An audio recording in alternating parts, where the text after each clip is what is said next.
شکر کسے کہتے ہیں؟ شکر اصل میں ایک جذبہ ہے کہ جو کسی کے ساتھ اگر کسی نے خیر کیا ہو، بھلائی کی ہو، احسان کیا ہو، کسی تکلیف سے اس کو بچایا ہو، چھٹکارا دلایا ہو، تو ایک جذبہ پیدا ہوتا ہے انسان کے قلب کی گہرائی سے. اب اسے ہم جذبہ تشکر کہیں گے، جذبہ امتنان کہیں گے. یہ قلب کی گہرائی سے ابھرتا ہے اور پھر زبان پر بھی آتا ہے. آپ کا شکریہ، میں آپ کا شکریہ ادا کرتا ہوں. یہ شکر جو ہے در حقیقت یہ فطرت کی صحت کی علامت ہے. اگر فطرت صحیح ہے تو شکر لازمن ہوگا، اور اگر شکر نہیں ہے تو معلوم ہوا کہ فطرت مسخ ہو چکی ہے. آپ کے ساتھ کسی نے بھلائی کی اور آپ کے اندر یہ جذبہ بھی پیدا نہیں ہوا. یہ تو حیوانات تک کے اندر ہے. آپ کسی پیاسے جانور کے سامنے پانی رکھیے، کوئی بکری ہو، کوئی اور ہو، کوئی گائے ہو، پیاسا ہو، بندھا ہوا ہے، وہ تو ادھر ادھر دوڑ کر اپنی پیاس پوری نہیں کر سکتا. بالٹی میں پانی رکھ دیجیے، وہ پی کر پھر وہ آنکھیں اٹھا کر آپ کو دیکھے گا. وہ جانور تو اس کی آنکھوں کے اندر سے آپ کو جذبہ تشکر چھلکتا ہوا نظر آئے. اسی معنی میں عجیب بات یہ ہے، عین، عین کہتے ہیں آنکھ کو، اور عین کہتے ہیں چشمے کو بھی. عرب کہتے تھے عین الشکرا، وہ چشمہ جس میں سے پانی خود بخود ابل رہا ہو، نکل رہا ہو، نیچے سے زمین سے ابلتا ہو، عین الشکرا. اور دابۃ الشکور کہتے تھے ایسے حیوان کو. آپ کے یہاں کو گائے ہے، بھینس سے بندھی ہوئی ہے، آپ اس کی ٹہل سیوا کر رہے ہیں، اچھی خوراک دے رہے ہیں، غذا دے رہے ہیں، نہلاتے بھی ہیں گائے بھینس کو، تو پھر اس کا ظہور اس کے بدن پر ہونا چاہیے، اس میں فربہی آنی چاہیے. تو اس کو کہیں گے دابۃ الشکور. یہ شکر گزار جانور ہے کہ اس کے ساتھ جو بھلائی ہو رہی ہے، جو خیر ہو رہا ہے، اس کے نتائج اس پر ظاہر ہو رہے ہیں. تو یہ فطرت کی در حقیقت صحت کی علامت ہے. پرانی کہانی آپ نے بھی بچپن میں پڑھی ہوگی. ایک غلام کہیں بھاگا ہوا تھا اور اسے راستے میں ایک جگہ اس نے دیکھا ایک شیر پڑا ہوا کراہ رہا ہے، اور اس کو شدید تکلیف سے اس کے پاؤں میں ایک کانٹا چبھا ہوا تھا. ظاہر بات ہے شیر نہیں نکال سکتا تھا اس کو. اس غلام نے اس کا کانٹا نکال دیا. اس شیر نے صرف اسے سونگا اور چلا گیا. اس کے بعد وہ غلام پکڑا گیا، اور جیسے کہ ہوتا تھا رومن اور گریک دور میں کہ بھاگا ہوا غلام جب پکڑا جاتا تھا تو پھر شیروں سے پھڑواتے تھے اس کو. ان کے جو بڑے وہ ہوتے تھے، اسٹیڈیمز بنے ہوئے ہوتے تھے، اس میں آ کر جو ہے اس غلام کو چھوڑ دیا، اور پھر بھوکا شیر جو ہے وہ پنجرے میں سے نکالا تاکہ وہ اس کو بھموڑے اور ختم کرے. تو اس نوجوان کو، اس غلام کو بھی پھینکا گیا. اس کے بعد جو شیر کا پنجرا کھولا تو شیر آیا، اس نے سونگا اور اس کو چھوڑ کر علیحدہ بیٹھ گیا. لوگ حیران ہوئے. معلوم ہوا یہ وہی شیر تھا کہ جس کے پاؤں سے کانٹا نکالا تھا اس غلام نے، جبکہ وہ بھاگا پھر رہا تھا، چھپتا پھر رہا تھا جنگلوں میں. بہرحال یہ شے سمجھ لیجئے کہ شکر جو ہے در حقیقت یہ فطرت کی صحت کی علامت ہے. یہاں تک فرمایا حضور نے من لم یشکر الناس لا یشکر اللہ. یہ شکر ایسی شے ہے جو انسانوں کا شکر گزار نہیں ہے، وہ کبھی اللہ کا شکر گزار بھی نہیں ہو سکتا. فطرت مسخ ہو چکی ہے. کسی نے آپ کے ساتھ بھلائی کی اور آپ کے اندر سے وہ جذبہ تشکر ابھرا ہی نہیں، معلوم ہوا فطرت کے سوتے خشک ہو چکے ہیں. وہ کنواں جس کے اندر لانے والے پانی کے سوتے خشک ہو چکے ہیں، پانی کہاں رہے گا اس میں؟ تو خالی کنواں ہے. تمہاری بھی فطرت جو ہے خالی ہو چکی ہے، اور تمہارے اندر وہ جو جذبہ تشکر موجود نہیں ہے، تو گویا کہ فطرت کے سوتے خشک ہو چکے ہیں. اب اصل بات کیا ہے اس فطرت کے بعد؟ اصل منعم کو پہچاننا. اب دیکھیے اس کو بھی ذرا غور سے سنیے میری بات کو. بچپن میں ہر بچہ یہ سمجھتا ہے کہ میرے حفاظت کرنے والے، میری ضروریات پوری کرنے والے، میری تکلیف پر تڑپ اٹھنے والے میرے والدین ہیں.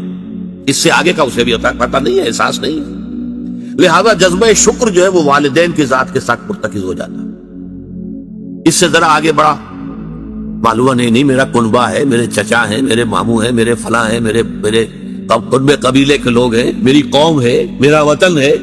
یہ سب در حقیقت میرے محافظ بھی ہیں، میرے مددگار بھی ہیں، اور میری ضرورتیں پوری کرتے ہیں. یہ جذبہ تشکر اب پھیل رہا ہے والدین سے، اپنے خاندان، قبیلے، قوم. اس کے بعد محسوس ہوتا ہے یہ سائنس کی انتہا ہے کہ یہ سارے عناصر فطرت مجھے پال رہے ہیں. سورج کی حرارت نہ ہو تو فصلیں کیسے پکے؟ سورج کی حرارت نہ ہو تو یہ ہوا، یہ بادل کیسے اٹھے؟ وہ سمندروں سے بخارات. ہوائیں نہ چلے تو یہ کیسے جو ہے بادل یہاں تک آئے اور بارش برسے اور پھر میرے لیے گندم جو ہے وہ پیدا ہو. یہ تو کائنات پوری مجھے پال رہی ہے. اور اس میں سب سے بڑی شے جو ہے، یہ سائنس کا یوں سمجھ لیجیے کمال ہے، سب سے بڑی شے سورج ہے. اس لیے کہ یہ بھی کہنا ہے کہ زمین سورج ہی سے ٹوٹا ہوا ایک ٹکڑا ہے، اسی سے سپلنٹر ایک علیحدہ ہوا اور اس کے گرد گھومنا شروع کر دیا. واللہ عالم، یہ علیحدہ بحث ہے، یہ کاسمولوجی کی بحث ہے. لیکن یہ ہے کہ بہرحال ہم جانتے ہیں یہ شکر کا جذبہ پھر آ کر مرتکز ہوتا ہے یہ تمام مظاہر فطرت کے اوپر۔ اب اس کے بعد صرف ایک چھلانگ لگانے کی ضرورت ہے، وہ چھلانگ جو حضرت ابراہیم نے لگائی تھی۔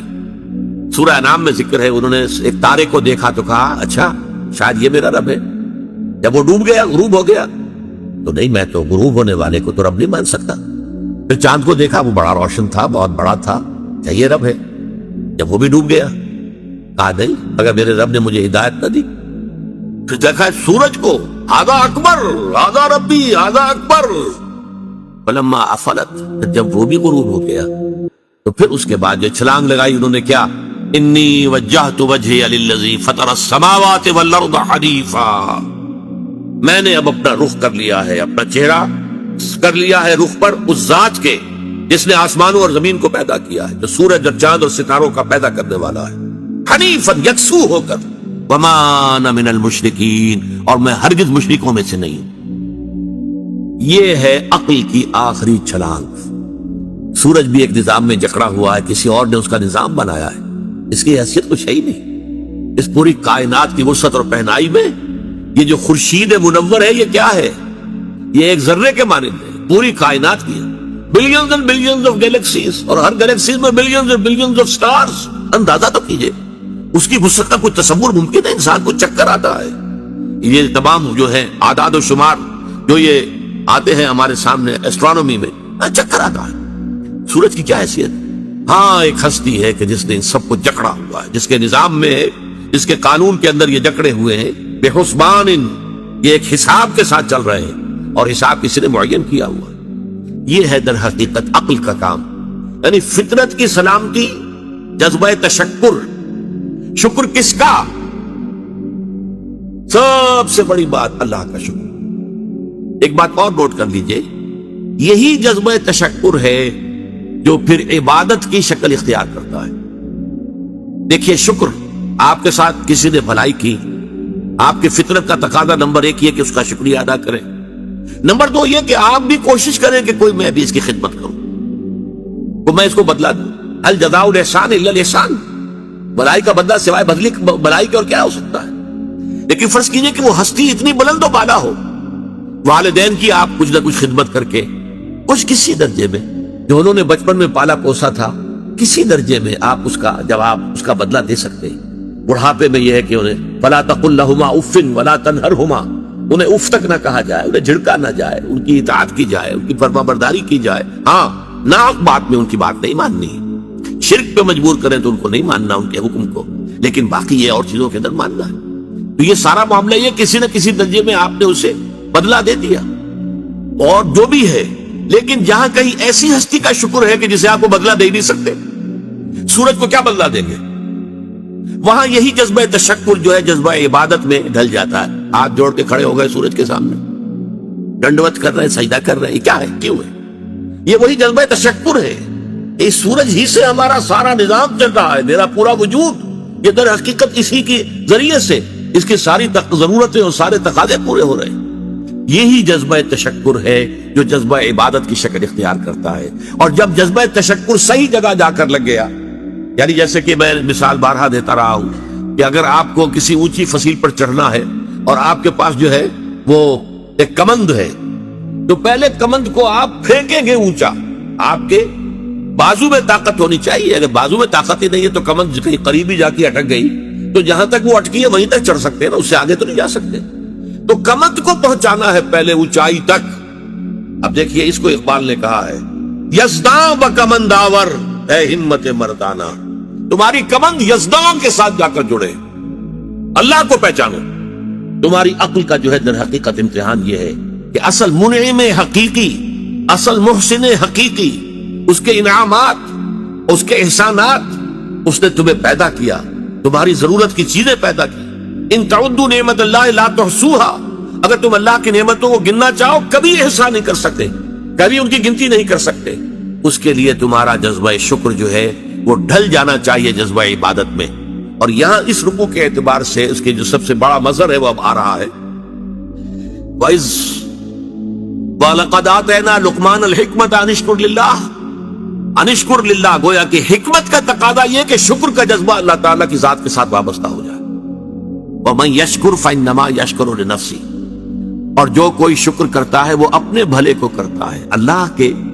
اللہ کا کوئی کام نہیں بنتا اس سے، اللہ کی کوئی ضرورت پوری نہیں ہوتی، وہ ضرورت سے مبرہ ہے، منزہ ہے، اعلیٰ ہے، عرفہ ہے، اس کی کوئی ضرورت نہیں، احتیاج ہے ہی نہیں، وہ محتاج نہیں ہے، وہ تو غنی ہے۔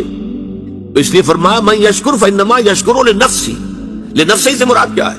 اگر آپ کے اندر جذبہ شکر ہے اور وہ جذبہ تشکر جا کر ذات باری تعالیٰ کے ساتھ منسلک اور ملحق بھی ہو گیا ہے، اب آپ کی شخصیت کا ترفع ہوگا، شخصیت ابھرے گی، شخصیت اپچے گی، شخصیت کی ترقی ہوگی، شخصیت میں ترفع پیدا ہوگا، بلندی آئے گی، تعمیر سیرت جسے کہتے ہیں، جسے اقبال تعبیر خودی کہتا ہے۔ صحیح معنی میں واقعتاً آپ ایک ایسے انسان بن سکیں گے کہ جن کے بارے میں قرآن نے کہا ہے کہ وَلَقَدْ خَلَقْنَا الْإِنسَانَ فِي أَحْسَنِ تَقْوِيمٍ، ہم نے انسان کو بہترین حساب پر پیدا کیا۔ وہ انسان بننے کے لیے ضروری ہے کہ آپ کی فطرت سلیم ہو اور عقل سلیم، فطرت سلیمہ جذبہ تشکر موجود ہو، عقل سلیم اصل محسن کو پہچان لے، اصل منعم کو پہچان لے، اور یہ منسلک ہو جائے پھر جذبہ تشکر ذات باری تعالیٰ کے ساتھ، تو اس کا بھلا تمہیں کو پہنچے گا، تمہاری شخصیت کی تعمیر ہوگی، تمہاری خودی جو ہے وہ پختہ ہوگی، مضبوط ہوگی، تمہاری اپنی سیرت و کردار جو ہے اس کی نشو و نما ہوگی۔ وَمَن يَشْكُرْ فَإِنَّمَا يَشْكُرُ لِنَفْسِهِ وَمَن كَفَرَ، اور جو کفر کرے فَإِنَّ اللَّهَ غَنِيٌّ حَمِيدٌ، تو اللہ تو غنی ہے اور حمید ہے۔ کفر کے بھی لفظی معنی پہچان لیجئے، کفر کے لفظی معنی دبا دینا، چھپا دینا، اسی سے کفارہ بنا ہے، کفارہ، آپ سے گناہ ہو گیا ہے تو گناہ کا کفارہ ہے تاکہ گناہ جو ہے دب جائے، چھپ جائے، ختم ہو جائے، محو ہو جائے، گناہ کا اثر آپ کے نامہ اعمال میں باقی نہ رہے، کفارہ۔ تو اسی طریقے سے کہتے ہیں کہ جو کسان ہے عجب الکفار نباتہ ثم یہیج فتراہ مصفرا، سورہ حدید میں کسانوں کو کہا گیا یہ کفار ہے، اس معنی میں کہ وہ دانہ جو ہے زمین میں چھپا دیتے ہیں تاکہ اس سے زمین سے پھر پودا نکلتا ہے۔ تو فطرت انسانی کے اندر سے ابھرنے والا جذبہ تشکر آپ نے دبا دیا، تو یہ کفر ہے، کفران نعمت۔ قرآن مجید میں لفظ کفر یا شکر کے مقابلے میں آتا ہے، جیسے یہاں آیا وَمَن يَشْكُرْ فَإِنَّمَا يَشْكُرُ لِنَفْسِهِ، جو کوئی شکر کرتا ہے وہ اپنے بھلے کے لیے کرتا ہے۔ وَمَن كَفَرَ فَإِنَّ اللَّهَ غَنِيٌّ حَمِيدٌ، اور جو کفر کرے گا، کفران نعمت کرے گا، تو اللہ تعالیٰ تو غنی اور حمید ہے۔ یا پھر کفر ایمان کے مقابلے میں آئے گا، کفر اسلام کے مقابلے میں آئے گا۔ دل میں ابو جہل بھی مانتا تھا کہ محمد حق پر ہے، لیکن اس حقیقت کو، دل کی اس صداقت، دل کی گواہی کو دبا رہا ہے، چھپا رہا ہے، دبا رہا اپنے تعصب کی وجہ سے۔ اور سب سے بڑھ کر آپ کو معلوم ہے علماء یہود کے بارے میں تو قرآن کہتا ہے یعرفونہ کما یعرفون ابناءہم، ایسے پہچانتے ہیں محمد کو صلی اللہ علیہ وسلم جیسے اپنے بیٹوں کو پہچانتے ہیں۔ تو یہ اندر ان کے ایمان موجود تھا، اندر جو ہے گواہی دل دے رہا تھا کہ محمد برحق ہے، یہی ہے وہ آخری رسول اور آخری نبی جن کی پیشن گوئی کی تھی موسیٰ نے بھی اور عیسیٰ نے بھی علیہ الصلوۃ والسلام، لیکن اپنے قلب و ذہن کی ان گواہیوں کو چھپایا انہوں نے۔ وَمَنْ أَظْلَمُ مِمَّنْ كَتَمَ شَهَادَةً عِندَهُ مِنَ اللَّهِ، ان سے بڑھ کر ظالم کون ہوگا جنہوں نے ایک گواہی جو ان کے پاس اللہ کی طرف سے تھی اسے چھپا لیا ہے۔ تو کفر بمانی اسلام، بمقابلہ اسلام کفر بمانی، بمقابلہ ایمان، نفاق جو ہے وہ کفر ہے، نفاق بھی کفر ہے، اسلام کے مقابلے میں کافر، غیر مسلم کافر ہے، اور شکر کے مقابلے میں کفران نعمت، وہ بھی لفظ کفر سے بنا ہے۔ اسی میں آیا ہے لَئِن شَكَرْتُمْ لَأَزِيدَنَّكُمْ وَلَئِن كَفَرْتُمْ إِنَّ عَذَابِي لَشَدِيدٌ، اگر تم شکر کرو گے تو ہم اور دیں گے، اور بڑھا کر دیں گے، لیکن اگر تم نے کفران نعمت کی روش اختیار کی تو پھر ہمارا عذاب بھی بہت سخت۔ وَمَن كَفَرَ فَإِنَّ اللَّهَ غَنِيٌّ حَمِيدٌ، غنی جس کی کوئی احتیاج نہ ہو، بے نیاز، غنی عن العالمین، تمام جہانوں سے بے نیاز۔ حمید فعیل کے وزن پر، اور یہ حامد اور محمود دونوں سے ہو سکتا ہے، فعیل جو ہے صفت مشبہ وہ اس میں فاعل اور اس میں مفعول دونوں سے ہو سکتی ہے، یہاں مفعول سے، محمود سے حمید بنا ہے۔ آپ اپنی ذات میں خود بخود ستودہ صفات، ایک خیر اور خوبی وہ ہوتی ہے جسے آپ ظاہر کریں، بیان کریں، ایک خیر اور خوبی اور حسن اور جمال اور کمال ایسا ہے کہ اسے بیان کرنے کی حاجت ہی نہیں، از خود روشن۔ آفتاب آمد، دلیل آفتاب، جب سورج طلوع ہو گیا تو وہ اپنے وجود پر خود دلیل ہے، اسے کسی دلیل سے ثابت کرنے کی ضرورت نہیں ہے۔ تو حاجت مشاقہ نیست، صورت دل آرام را، بعض شکلیں اتنی خوبصورت ہوتی ہیں انہیں کسی میک اپ کی ضرورت ہی نہیں ہوتی، میک اپ سے ان کو آپ بگاڑ دیں گے۔ وہ جو فطری حسن ہوتا ہے وہ اتنا ہے یہ حاجت مشاطہ نہیں، اس کسی بھی وہ میک اپ کرنے والی کی کوئی ضرورت ہی نہیں، اسے کسی بیوٹی پارلر میں جانے کی ضرورت ہی نہیں۔ سورت دل آرام را جسے اللہ تعالیٰ نے سورت دل آرام دی ہوئی ہے، اسے کسی مشاطہ ان کو کہتے تھے، ان عورتوں کو جو بال بناتی تھیں اور اس کو سنوارتی تھیں اور ان کے اندر کو موتی پروتی تھیں عورتوں کے بناؤ سنگار کے لیے۔ تو اگر کوئی عورت خود حسین ہے تو اسے کسی مشاطہ کی ضرورت نہیں۔ تو اللہ تعالیٰ اتنا حسین ہے، اس کا جلال و کمال اتنا از خود ہویدا ہے کہ اسے کسی کے حمد کی حاجت نہیں۔ یہ تو پہلی آیت ہوئی اس رکوع کی۔ اب چلیے حضرت لقمان کی نصیحت کیا تھی۔ وَإِذْ قَالَ لُقْمَانُ لِابْنِهِ وَهُوَ يَعِظُهُ يَا بُنَيَّ لَا تُشْرِكْ بِاللَّهِ إِنَّ الشِّرْكَ لَظُلْمٌ عَظِيمٌ۔ اور یاد رکھو یاد کرو جب کہ کہا تھا لقمان نے اپنے بیٹے سے یا بنیا۔ اب یا بنیا سے یہ نہ سمجھے کسی چھوٹے سے بچے کو، پرائمری جماعت کے طالب علم سے یہ باتیں ہو رہی ہیں، بلکہ یہ کہ باپ کے لیے بیٹا کتنا ہی بڑا ہو جائے وہ چھوٹا سا ہی ہوتا ہے۔ اس کو جب بھی خطاب کرے گا محبت کے ساتھ، جیسے حضرت ابراہیم نے اپنے والد کو خطاب یا ابت ابا جان ابا جان ابا جان، یہ سورہ مریم میں آپ پڑھتے ہیں، یا بنیا میرے بچے۔ اس لیے کہ ظاہر بات ہے کہ باپ کے لیے اولاد وہ بچوں ہی کے مانند ہوتی ہے، چاہے وہ خود کتنی بڑی ہو چکی۔ عام طور پر گمان یہی اور میرا گمان غالب ہے کہ یہ موت کے وقت کی وصیت ہے، اس لیے کہ جو شخص مالدار ہو، دولت مند ہو، وہ موت کے وقت اپنی اولاد کو وصیت کرے گا تو اپنی دولت کے بارے میں کرے گا، فلاں سے یہ لینا ہے، فلاں سے یہ لینا ہے، فلاں کا یہ معاملہ ہے، یہ ہے وہ ہے، یہ ایسٹس ہیں۔ لیکن ایک حکیم اور دانا انسان کی اصل دولت اس کی دانائی، جیسے اقبال نے کہا میرے قافلے میں لٹا دے اسے، لٹا دے ٹھکانے لگا دے اسے، جو میری حکمت ہے کہ میرا نور بصیرت عام کر دے، الہی آرزو میری یہی ہے میرا نور بصیرت عام کر دے۔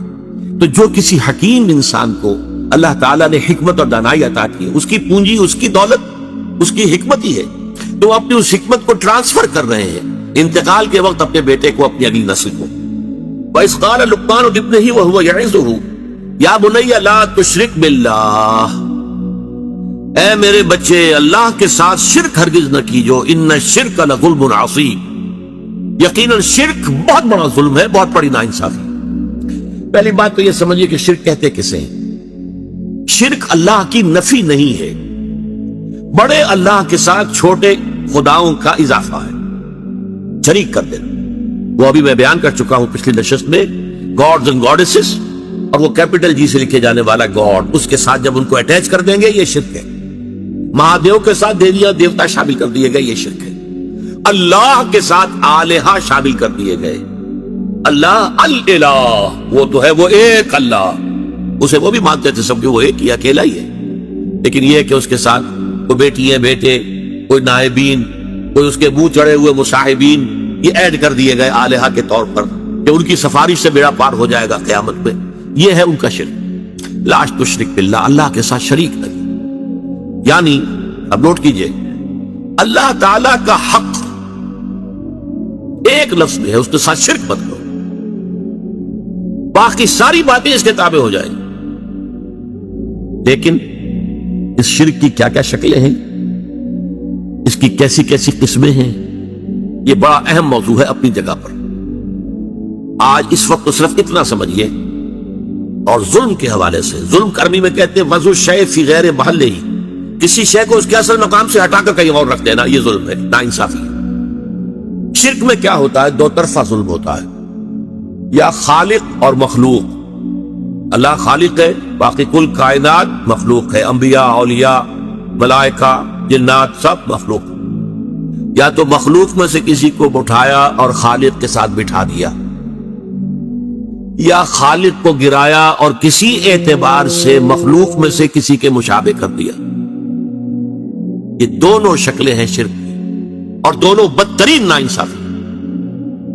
خالق کو گرا کر مخلوق کے صف میں لے آنا، یا مخلوق میں سے کسی کو اٹھا کر خالق کے ہم پلہ بنا دینا، ضد، ند، مثال، مثیل اگر اس کے برابر کر دیا جائے، لا ضد لہ ولا ضد لہ ولا مثل لہ ولا مثال لہ ولا مثیل لہ، قل هو اللہ احد اللہ الصمد لم یلد ولم یولد ولم یکن لہ کفوا احد۔ اس ہستی کے ساتھ کسی درجے میں مخلوق میں سے کسی کو کسی پہلو سے، ہم جیت نہیں، کسی پہلو سے بھی ہم پلہ بنا دینا اللہ کا، یہ شرک ہوگا۔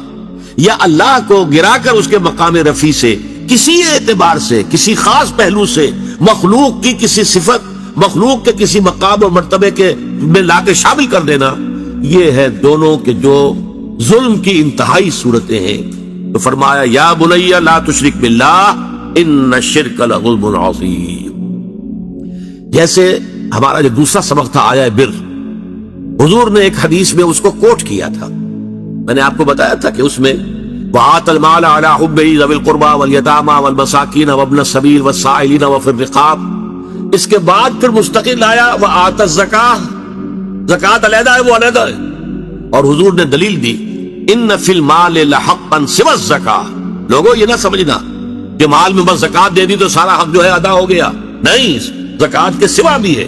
اور یہاں یہ آیت پڑھی وَآتَ الْمَالَ عَلَىٰ حُبِّهِ ذَوِي الْقُرْبَىٰ وَالْيَتَامَىٰ وَالْمَسَاكِينَ وَابْنَ السَّبِيلِ وَالسَّائِلِينَ وَفِي الرِّقَابِ وَأَقَامَ الصَّلَاةَ وَآتَى الزَّكَاةَ، آتا زکوٰۃ تو علیحدہ ہے۔ اسی طرح اس آیت کو بھی حضور نے کوٹ کیا۔ سورہ انعام میں ایک آیت نازل ہوئی اَيُّ الْفَرِيقَيْنِ أَحَقُّ بِالْأَمْنِ إِن كُنتُمْ تَعْلَمُونَ۔ لوگوں سوچو، مشرک اور موحد، ایک خدا کو ماننے والے اور ایک خدا کے ساتھ چھوٹے خداؤں کو ماننے والے، ان دونوں میں سے امن کا زیادہ مستحق کون ہے؟ پھر خود ہی جواب دیا اَيُّ الْفَرِيقَيْنِ أَحَقُّ بِالْأَمْنِ إِن كُنتُمْ تَعْلَمُونَ الَّذِينَ آمَنُوا وَلَمْ يَلْبِسُوا إِيمَانَهُمْ بِظُلْمٍ أُولَٰئِكَ لَهُمُ الْأَمْنُ وَهُمْ مُهْتَدُونَ۔ وہ لوگ کہ جو ایمان لائے اور انہوں نے اپنے ایمان میں کسی ظلم کی آمیزش شامل نہیں ہونے دی، وہ ہے جن کے لیے امن ہے اور وہی ہوں گے ہدایت یافتہ۔ صحابہ گھبرا گئے، حضور ایسا کون شخص ہوگا کہ جو کوئی ظلم نہ کرے سرے سے؟ تو معلوم ہوا کہ کوئی بھی اس معیار پر، اس پیمانے پر تو پورا نہیں اتر سکے گا۔ الذین آمنوا ولم یلبسوا ایمانہم بظلم، حضور نے فرمایا نہیں، یہاں ظلم سے مراد شرک ہے۔ اور پھر یہ آیت پڑھی وَإِذْ قَالَ لُقْمَانُ لِابْنِهِ وَهُوَ يَعِظُهُ يَا بُنَيَّ لَا تُشْرِكْ بِاللَّهِ إِنَّ الشِّرْكَ لَظُلْمٌ عَظِيمٌ۔ تو سورہ انعام کی ان آیات میں ظلم سے مراد شرک۔ اب آگے چلیے، دیکھیے شکر، اس کا لازمی تقاضا ہے ادائے حقوق۔ والدین نے آپ کے ساتھ نیکی کی ہے، والدین کے ساتھ حسن سلوک ہونا چاہیے۔ اللہ آپ کا خالق ہے، مالک ہے، پروردگار ہے، اس کا شکر ادا کیجئے، زبان سے بھی ادا کیجئے الحمدللہ رب العالمین۔ اور پھر یہ ہے کہ اس کے شکر کی، اس کا جو حق ادا کرنا ہے، اس کی نعمتوں کا صحیح اس کی مرضی کے مطابق استعمال کر کے حق ادا کیجئے۔ تو ادائے حقوق میں اللہ کا تو حق ایک آ گیا اور وہ بہت ہے، ہاتھی کے پاؤں میں سب کے پاؤں، شرک مت کرو۔ البتہ اس کی اصل حقیقت جو گمبھیرتا جو ہے اس کی، وہ آپ پر واضح ہوگی جب میں مستقل جو ہے 2 نشستوں میں اس مضمون کو بیان کروں گا۔ ابھی یہ ہم سبق جو ہے مکمل کر لیں، لیکن اس کے بعد تفصیل سے گفتگو ہوگی کہ شرک کی اقسام کیا ہے۔ ورنہ یہ کہ ہم سمجھتے ہیں کہ ہم تو شرک سے پاک ہیں، لیکن نہ معلوم کیسے کیسے شرک یہ ہیں۔ اگرچہ بت ہے جماعت کی آستینوں میں، مجھے ہے حکم اذاں لا الہ الا اللہ، اور تیرا دل تو ہے صنم آشنا، تجھے کیا ملے گا نماز میں؟ تو دلوں کے اندر اگر بت خانے آباد ہوں تو آدمی جو ہے وہ اپنے آپ کو سمجھ بیٹھتا ہے میں موحد ہوں، تو وہ تو موضوع ایک علیحدہ ہے۔ لیکن یہاں نوٹ کر لیجئے کہ اللہ کا حق بس ایک کافی ہے، اگر آپ مشرک نہیں ہیں تو اللہ کا خدا ہو گیا۔ چنانچہ آپ دیکھیں کہ قرآن میں حضرت ابراہیم کا جہاں ذکر آتا ہے وَمَا كَانَ مِنَ الْمُشْرِكِينَ، گویا کہ آخری سند، آخری سرٹیفکیٹ، آخری ٹیسٹیمونیل جو دی گئی کیا ہے؟ وہ مشرک نہیں، ہر نوع کے شرک سے پاک اور مبرہ اور منزہ وہ ذات تھی حضرت ابراہیم علیہ السلام۔ اس لیے وہ امام الناس بنائے گئے، ابو الانبیاء بنائے گئے، خلیل اللہ بنائے گئے، واتخذ اللہ ابراہیم خلیلا۔